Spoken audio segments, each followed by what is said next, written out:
గబ్బర్ సింగ్ సినిమాకి తలకి ఒక పాగా కట్టుకుని వెళ్ళిన ఒక ఫ్యాన్ బాయ్ ఒక సినిమా తీస్తే ఇప్పుడు ఇండస్ట్రీ జనాలంతా అలాంటి ఒక బ్యాండే కట్టుకుని థియేటర్లోకి ఎగబడుతుంటే ఆ విజువల్ కంపేర్ చేసుకుంటుంటే ఏమనిపిస్తుంది? అంటే అది ఏమన్నా సార్ అదొక చాలా హ్యాపీ. అంటే అది ఎక్కడో తెలియకోకుండా ఈ సినిమాలో మనము ఆ రోజు గబ్బర్ సింగ్ మేము యాక్చువల్గా ముషీరాబాద్లో ఉండేవాళ్ళం. అక్కడి నుంచి క్రాస్ రోడ్స్కి వెళ్ళాం అనమాట. అంటే ఆల్మోస్ట్ ఒక ర్యాలీలోనే వెళ్ళాం.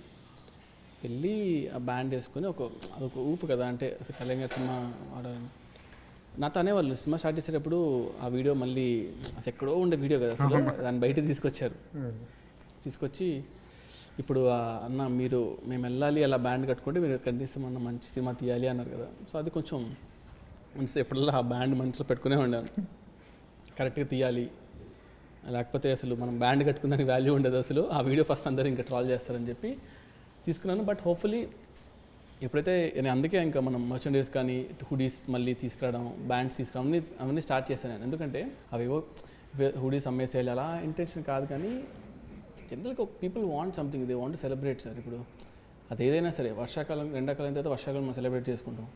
అంటే పీపుల్ వెయిట్ కదా, అబ్బా ఎండలు ఎప్పుడు పోతారా బాబు వర్షాకాలం వస్తుంది అని, వచ్చినప్పుడు మనం ప్రిపేర్ అవుతుంటాం దానికి. అలానే ఒక సినిమా వస్తుంది అన్నప్పుడు ఆ ప్రిపరేషన్ టైము మనతో పాటే వాళ్ళకు కూడా ఇవ్వాలి అనిపించింది.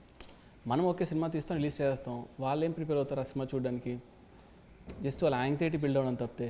సో ఆ రిజల్ట్లోని కొన్ని పీసెస్ని డివైడ్ చేసి వాళ్ళకు కొంచెం ఈ బ్యాండ్స్, ఈ హుడీస్ ఇలాంటివన్నీ స్టార్ట్ చేయడం జరిగిందనమాట. సో ఐ థింక్ అది చూసినప్పుడు నాకు అనిపించింది అప్పుడు మనం కరెక్ట్ రూట్లోనే వెళ్ళాము అని.